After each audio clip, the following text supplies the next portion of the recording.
मैंने बताया था आपको रेवोल्यूशन क्या है ना। अगर कुछ ही समय में बहुत ज़्यादा चेंजेस आते हैं बहुत कम समय में, तो उसको हम लोग क्या कहते हैं, रेवोल्यूशन। तो यहाँ पे किस चीज़ की बात कर रहे हैं, कुछ समय में जो चेंजेस आ रहे हैं प्रोडक्शन में, जो एग्रीकल्चरल प्रोडक्शन है उसमें कुछ ही समय में बहुत ज़्यादा अंतर आया है, तो उसको आया उसको हम लोग कह देते हैं प्रोडक्शन बहुत इंक्रीज हुआ है, उसको हम ग्रीन रेवोल्यूशन कह देते हैं। लेकिन सबसे पॉइंट आता है कि क्या जरूरत पड़ी है ना, उस समय क्या ऐसी कंडीशंस थी जो हमको जरूरत पड़ी कि हम उस डायरेक्शन में जाएं और प्रोडक्शन इंक्रीज कराएं, और क्या क्या इंस्ट्रूमेंट हमने यूज किए जिससे वो प्रोडक्शन क्या हो सकते हैं, इंक्रीज हो सकते हैं। तो पहले हम लोग कहते हैं ओवरऑल व्यू लेते हैं।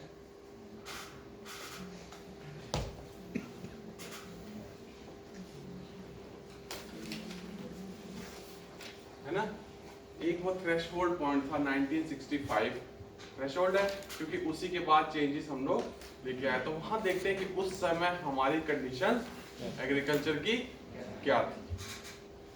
फर्स्ट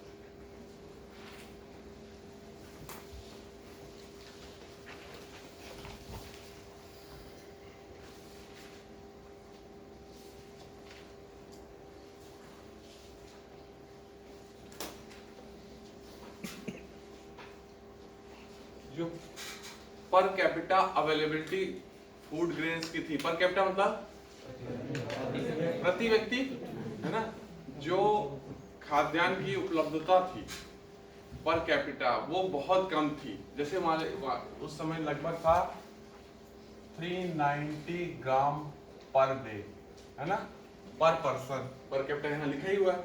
तो और अब कितनी है, लगभग 400।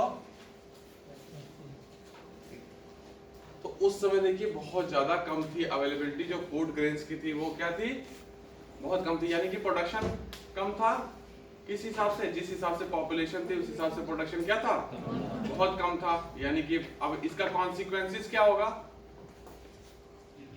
अगर अवेलेबिलिटी जो है वो कम है तो उसका रिजल्ट क्या होगा, पॉवर्टी, माल न्यूट्रिशन, है ना, तो उसका रिजल्ट बहुत हाई होगा। ठीक है, दूसरा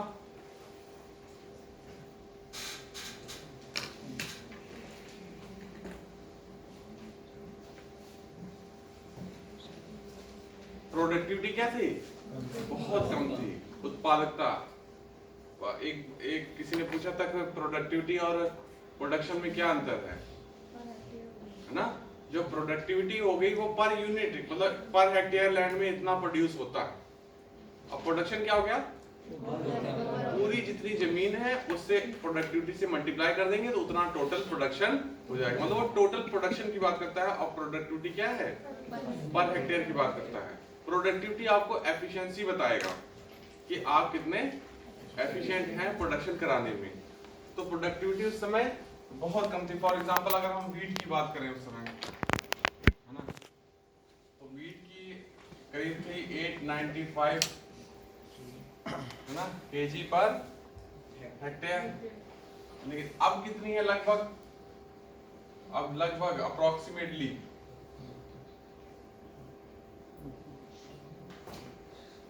अब आप सोचिए अंतर कितना है ना, हम लोग कहां से कहां आ गए। स्टिल अगर चाइना की बात करें तो वो करीब 5-6 हजार केजी है ना, तो अभी भी हम क्या है, बहुत दूर हैं।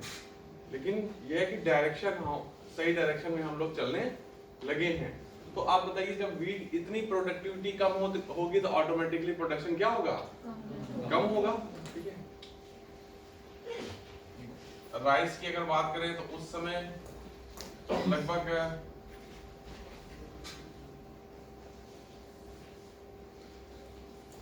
और अभी करीब हो गया हमारा 2500 के आसपास केजी पर हेक्टेयर। ठीक है, तो ये क्या सिग्निफाइज कर रहा है ये डाटा कि उस समय हमारी प्रोडक्टिविटी क्या थी, अब देखिए अब हम लोग ये कंडीशन देख रहे थे, उस कंडीशन में हमारी एग्रीकल्चर क्या थी, और जब हमको प्रोडक्शन इंक्रीज करना है तो हम फिर मतलब कितनी जरूरत हो जाएगी कि प्रोडक्शन इंक्रीज कराना। अदरवाइज क्या है, अदरवाइज ये हो जाएगी कि जो हमारी एग्रीकल्चर एक्टिविटी होगी वो क्या हो जाएगी, अनसस्टेनेबल चीजों पे हो जाएगी, है ना। पहला पॉइंट आप करो।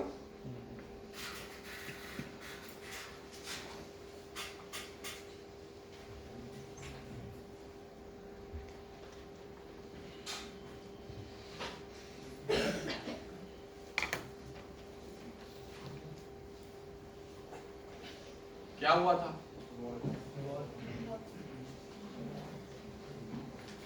है ना। तो अब बताइए इसका क्या इफेक्ट पड़ेगा।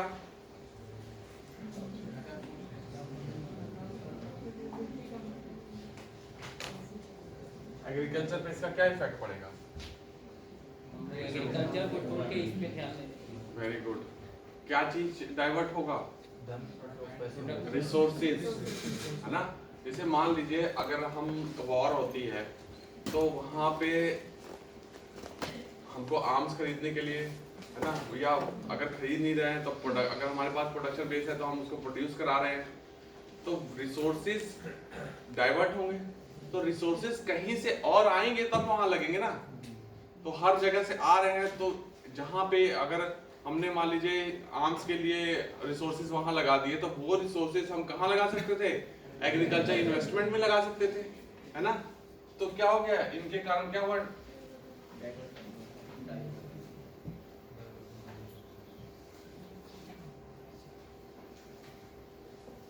Diversion of resources. कहाँ पे डाइवर्ट हुए हैं, प्रोडक्टिव चीजों में, है ना। तो जैसे जो वॉर, अगर पीस नहीं है, जैसे वॉर अगर कहीं है तो इसका मतलब है कि वहां पे रिसोर्सेज सही से यूज नहीं हो रहे। जैसे आप देखते ना कि वेस्ट एशिया में इराक सीरिया हमेशा वॉर चलती रहती है, तो अब वहां पे की हालत आपने देखे ही होगा, टीवी वगैरह में दिखाते थे किस कंडीशन में वो पहुंच जाते हैं। तो इसके लिए जब अगर पीस, इकोनॉमिक एक्टिविटी के लिए पीस क्या है, सबसे ज्यादा जरूरी है, जिससे रिसोर्सेज वहां पे है लग सके, ठीक है। फिर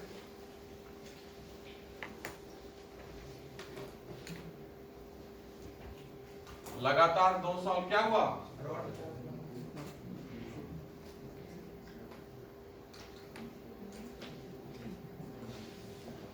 लगातार 2 साल सूखा पड़ा। वैसे ही ऑलरेडी रिसोर्सेज कम थे, फूड ग्रेन्स की प्रोडक्टिविटी कम थी, जो भी प्रोडक्शन होता था 2 साल लगातार क्या हुए, ड्रॉट पड़े। ऑलरेडी हमारी कंडीशन क्या हो गई, और खराब हो गई।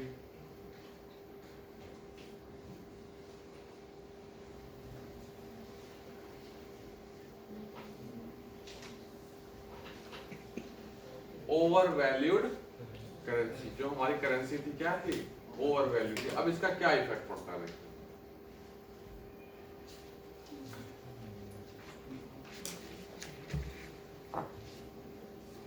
ऊपर बिठा दो।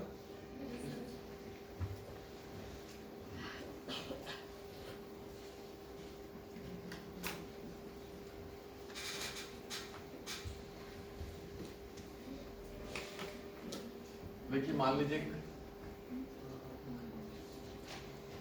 मैं आपको जब विदेशी व्यापार पढ़ाऊंगा, एक्सटर्नल सेक्टर पढ़ाऊंगा, उसमें क्लियरली पूरा थ्योरी लेंगे कि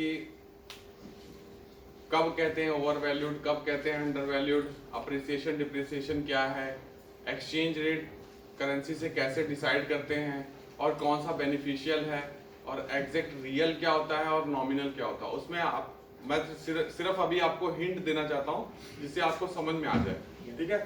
वहां पे हम लोग क्लियरली समझेंगे वो चीजें कैसे होती हैं।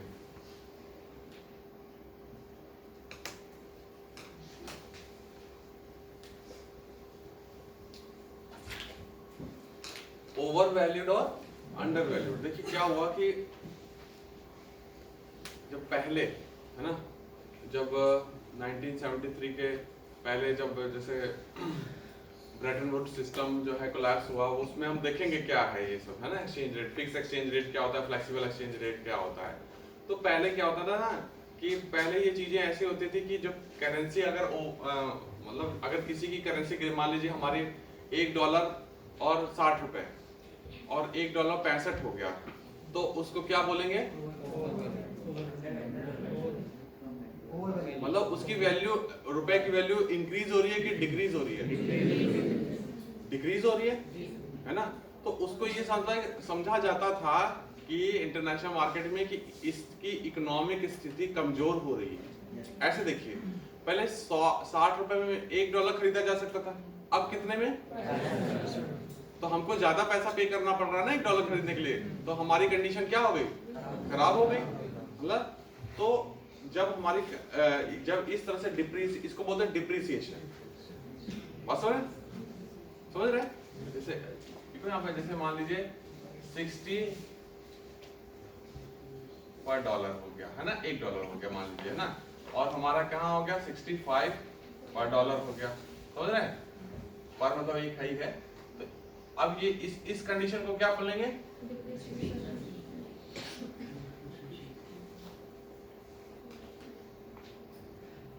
अब आपको मैं डिप्रिसिएशन और डिवैल्यूएशन में भी अंतर बताऊंगा ना।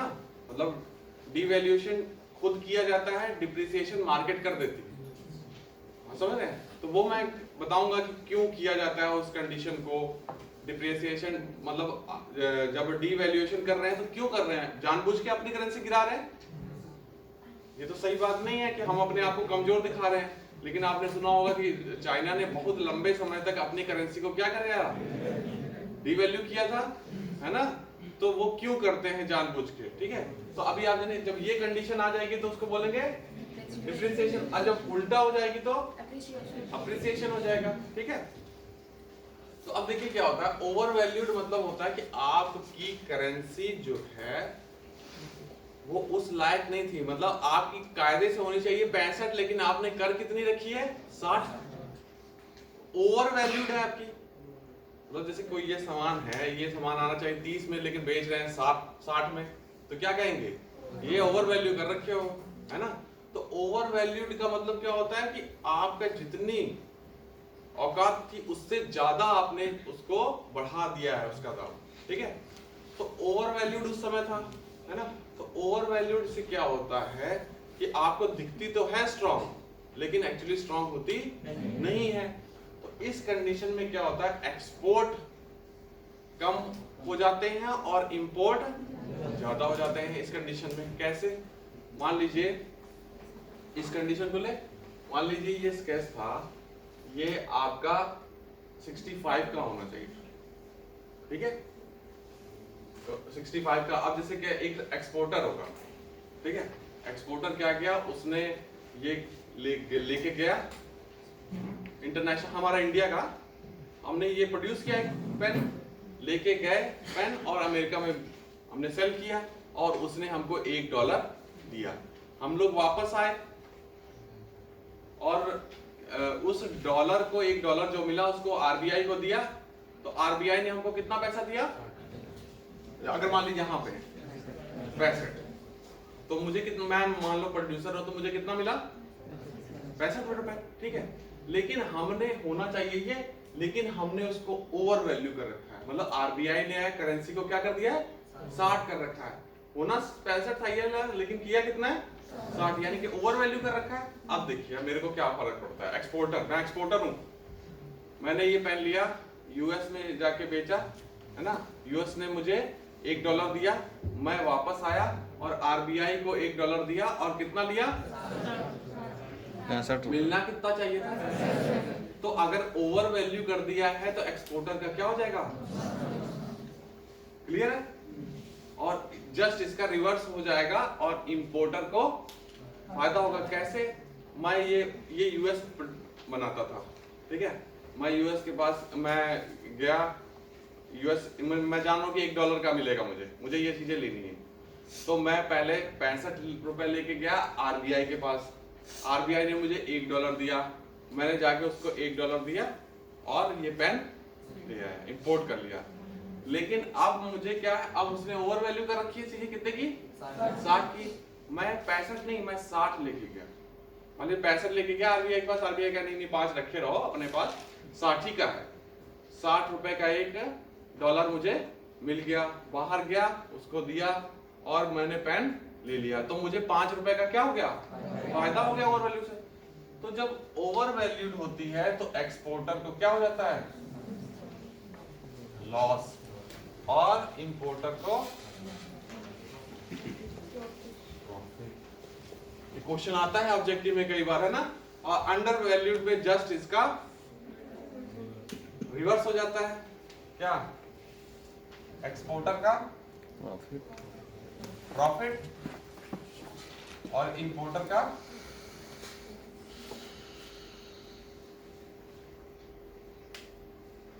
क्लियर है? अब आपको थोड़ा सा हिंट मिला कि चाइना ने अपनी करेंसी क्यों अंडर वैल्यूड कर रखी थी, डी वैल्यू, क्योंकि वो एक्सपोर्टर को अपने क्या देना चाहता था, प्रॉफिट। तो इंसेंटिव मिल रहा है। अगर अंडर वैल्यूड है करेंसी तो किसको इंसेंटिव मिलेगा, एक्सपोर्टर को। अगर ओवर वैल्यूड है तो इंपोर्ट, मतलब इंपोर्ट को आप इंसेंटिव दे रहे हैं। तो उस समय हमारी करेंसी, अब क्यों, तो ओवर वैल्यूड क्यों कर रखे थे, नहीं ओवर वैल्यूड है, एक्सपोर्ट तो लॉस हो जाएगा, एक्सपोर्ट नहीं बढ़ेगा तो क्या बढ़ेगा।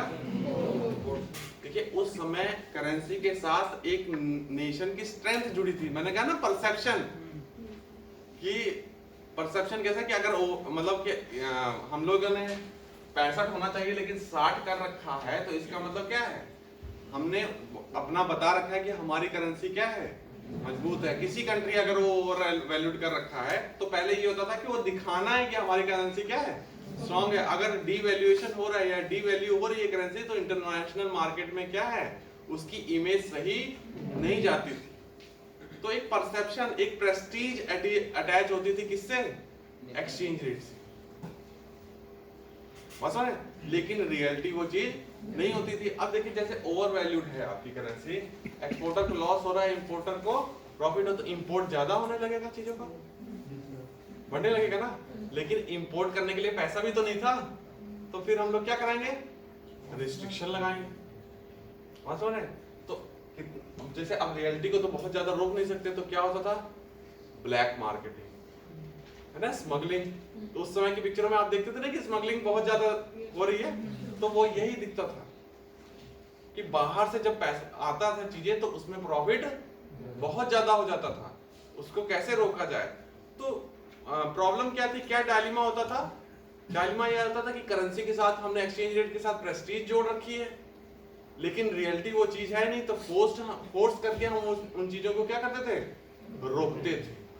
लेकिन उसके बाद क्या हुआ, उसके बाद ये चीजें, अब जैसे मान लो अब आया मार्केट बेस्ड एक्सचेंज रेट, कैसा हो गया, मार्केट, वो मैं पूरा आपको बताऊंगा क्लियरली, है ना। तो अब क्या है, करेंसी को मार्केट पे छोड़ दिया, और डिमांड सप्लाई के हिसाब से क्या होता है, एक्सचेंज रेट सेट हो जाता है क्लियरली। जैसे मान लीजिए आप देखिए 70 पहुंच गया, 71 पहुंच गया, 72 गिरता जाता, तो वो डिमांड सप्लाई के हिसाब से, डॉलर की कितनी डिमांड है या रुपए की कितनी डिमांड है और कितनी सप्लाई है, उस हिसाब से अपने आप एक्सचेंज रेट। तो क्या हुआ, मैक्सिमम नेशंस ने क्या किया कि एक्सचेंज रेट को मार्केट के हिसाब से छोड़ दिया, जिससे वो प्रोडक्टिविटी बताए। जैसे आप कंपटीशन क्या है, या तो आप नकल मार के चीजें करें तो क्या हो गए, और ज्यादा नंबर आ जाएंगे तो क्या हो जाएंगे, ओवर वैल्यूड है। आपके मार्क्स कैसे हैं, ओवर वैल्यूड है नहीं इतना, लेकिन ओवर वैल्यूड नकल मारेंगे। लेकिन अगर आप छोड़ दीजिए कि हाँ मार्केट के मैं एकदम, आपको पेपर दिया गया, आराम से एक बार किया, तो आपकी रियल पोजीशन आ जाएगी। और जब रियल पोजीशन आ जाएगी तो फिर क्या होगा, आपको पता चलेगा कि मेरे को कहाँ मेहनत करनी है। तो एक्सचेंज रेट जब रियलिटी पे छोड़ देते हैं, जब मार्केट पे छोड़ देते हैं, तो वो जहां पे टिकता है, अगर डी वैल्यू हो रहा है तो इसका मतलब आप प्रोडक्शन सही से करा